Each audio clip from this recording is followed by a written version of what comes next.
Bom dia, meu nome é Daniel Alencar, eu sou estudante de Medicina do Centro Universitário Unifacisa e eu, juntamente com outros estudantes e professores adjuntos da instituição, colaboramos com doutores e mestres da UEPB, aqui em Campina Grande, na Paraíba, para trazermos para a quarta jornada de Casos para o Ensino o uso de encéfalos bovinos no ensino-aprendizagem da neuroanatomia, uma experiência no curso de Medicina. Então, o que é a neuroanatomia? A neuroanatomia é um ramo da anatomia que estuda a organização anatômica do sistema nervoso. Os estudantes eles precisam adquirir a capacidade de reconhecer os marcos anatômicos, quais são as correlações entre elas, ele precisa ter a percepção tridimensional da matéria, ele precisa observar o encéfalo e saber reconhecê-lo em seus planos mais distintos. Por quê?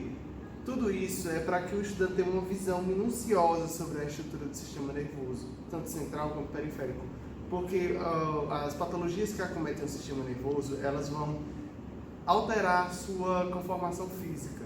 Então é preciso que os olhos dos estudantes estejam bem treinados a reconhecer essas diferenças e a partir daí os estudantes de determinados cursos eles podem tomar fazer suas escolhas para o tratamento, para o acompanhamento desse paciente. Estudantes não somente de medicina, mas como fisioterapia, enfermagem, radiologia precisam dessa aquisição. No entanto, observamos que o rendimento do processo, o rendimento da neuroanatomia está bem abaixo do que é esperado e acreditamos que é devido ao processo de ensino-aprendizagem. Por quê? Porque existe tanto uma demanda gigante de alunos para uma quantidade muito pequena de peças anatômicas, como por exemplo os encéfalos.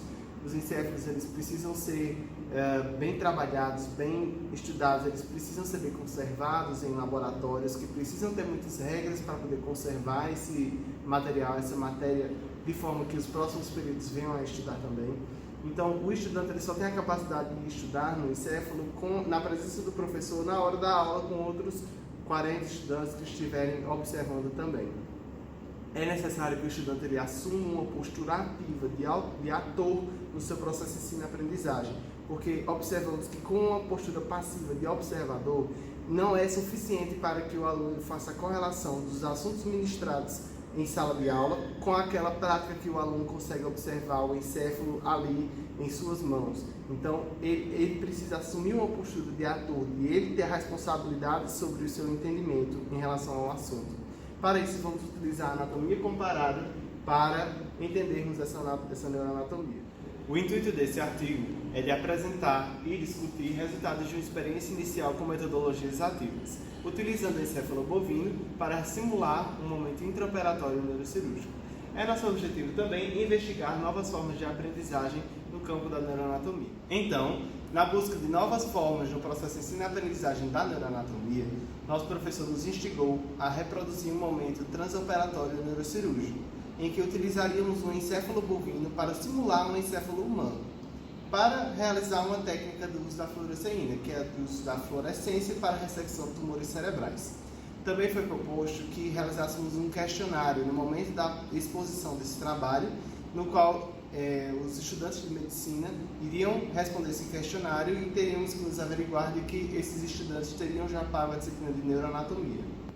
Então aqui eu trouxe fotos que mostram o momento em que houve essa exposição do trabalho.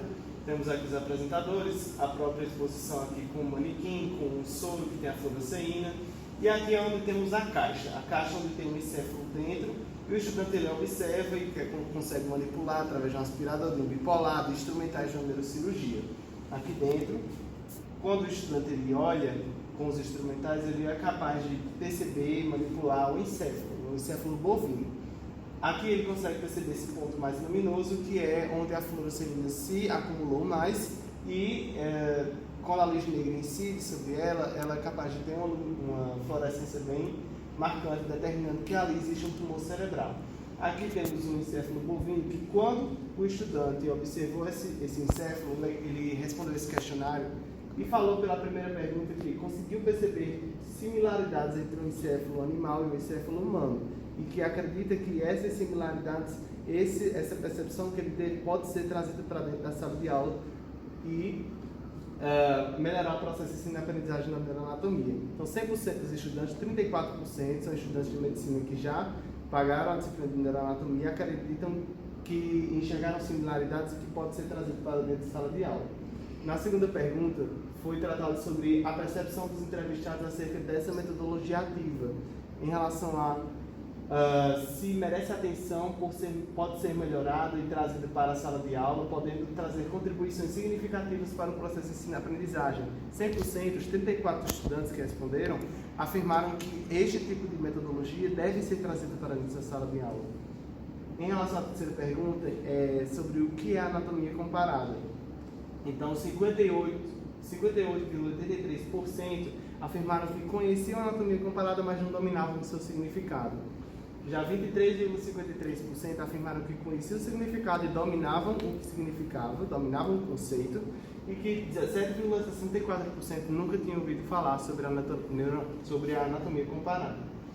Em relação à última pergunta, foi perguntado sobre a anatomia comparada nos cursos, em que 61,76% acreditou que fosse uma disciplina optativa no curso de medicina.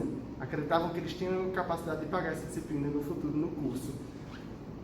17,65% acreditaram que era um ramo da biologia, que era um ramo da medicina veterinária, que estudava as comparações morfológicas entre as espécies, que era o conceito verdadeiro. Em relação aos 14,70%, acharam que era uma disciplina obrigatória tanto no curso de medicina quanto verdadeiro. Em relação aos 14,70%, acharam que era uma disciplina obrigatória tanto no curso de medicina quanto no curso de medicina veterinária, e que o restante achou que era uma disciplina que era optativa no curso, que era obrigatória no curso de medicina. Então, os feedbacks desse experimento indicaram que houve uma ressignificação dos conteúdos ministrados em sala de aula, e esse resultado decorre provavelmente de uma postura ativa que foi adotada pelo estudante nesse momento da apresentação, onde o aluno pôde ser ator de sua própria aprendizagem.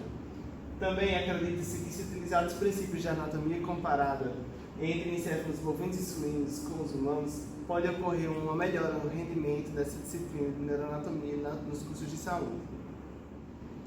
Então aqui estão as referências que eu trouxe, que nos fundamentaram teoricamente em relação à anatomia comparada, à neuroanatomia e todo o processo de metodologia ativa. Não vou abordar diretamente essas referências, mas elas vão estar no artigo que vai ser publicado.